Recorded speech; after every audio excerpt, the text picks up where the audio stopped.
Hi friends, welcome to our TV dream channel. இன்றைக்கி நம்ம பார்க்க போகிறது பன்னீர் பாப்கார்ன் 65. இது ஸ்கூல் விட்டு வர குழந்தைங்களுக்கு கொஞ்சம் டிஃப்ரெண்ட்டாக டெய்லி ஒரே மாதிரி கொடுக்காம நம்ம டிஃப்ரெண்ட்டாக செஞ்சு கொடுக்கலாம். இது ஒரு 10 மினிட்ஸில் செஞ்சு முடிச்சிடலாம். வாங்க எப்படி செய்யுதுன்னு பார்க்கலாம். அதுக்கு 200 கிராம் பன்னீர் எடுத்துக்கோங்க. அதை ஃபஸ்ட்டு இந்த நீல வாக்கில் கட் பண்ணிக்கலாம். இதை குட்டி குட்டி க்யூபாக கட் பண்ணி எடுத்துக்கோங்க. நீங்கள் வீட்டில் பன்னீர் இருந்தாலும் அதை வச்சு செய்யலாம், அல்லது கடையில் வாங்கின பன்னீர் யூஸ் பண்ணியும் செய்யலாம். இப்போ இதை தனியாக எடுத்து வச்சுக்கோங்க.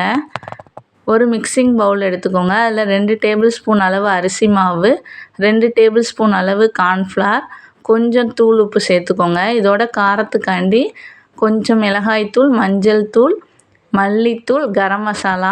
உங்களுக்கு காரம் எந்த அளவு தேவையோ அந்த அளவு நீங்கள் மசாலா ஆட் பண்ணிக்கோங்க. இதோட கொஞ்சமாக லெமன் பிழிஞ்சுக்கலாம். இப்போ இதில் லைட்டாக தண்ணி சேர்த்து மிக்ஸ் பண்ணிக்கோங்க. தண்ணி மொத்தமாக ஊற்றிடக்கூடாது, கொஞ்சம் கொஞ்சமாக விட்டு தான் பிசையணும். இப்போ நம்ம ஓரளவு மிக்ஸ் பண்ணி எடுத்தாச்சு. நம்மளுக்கு தேவையான மாவு கிடச்சிருச்சு. இப்போ இதில் நம்ம கட் பண்ணி ரெடியாக வச்சுருக்க பன்னீரையும் சேர்த்துக்கலாம். நான் ஆல்ரெடி பன்னீர் எப்படி செய்யுதுன்னு ஒரு வீடியோ போஸ்ட் பண்ணியிருக்கேன். அதோட லிங்க் உங்களுக்கு நான் டிஸ்கிரிப்ஷன் பாக்ஸில் கொடுக்குறேன். நீங்கள் வேணுன்னா அதை செக் பண்ணி பாருங்கள். இப்போ இந்த பன்னீரையும் நம்ம ரெடி பண்ணி வச்ச மசாலாவையும் நல்லா மிக்ஸ் பண்ணி ஒரு 5 மினிட்ஸ் அப்படியே வச்சுருங்க.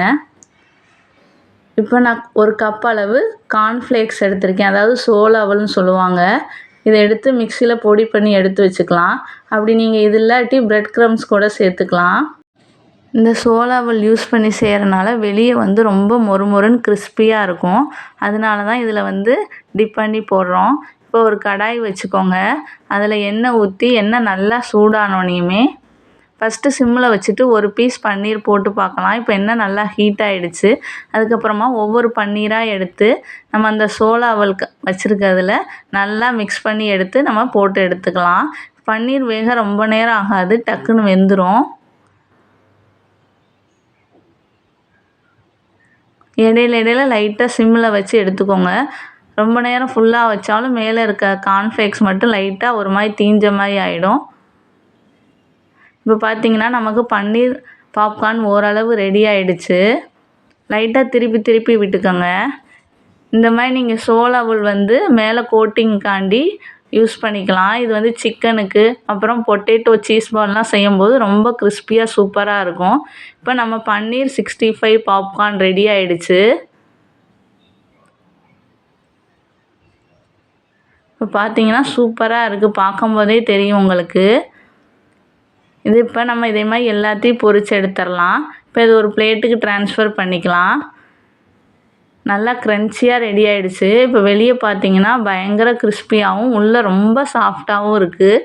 நீங்களும் கண்டிப்பாக இதை ஒரு நாள்னாச்சும் ட்ரை பண்ணி பாருங்கள்.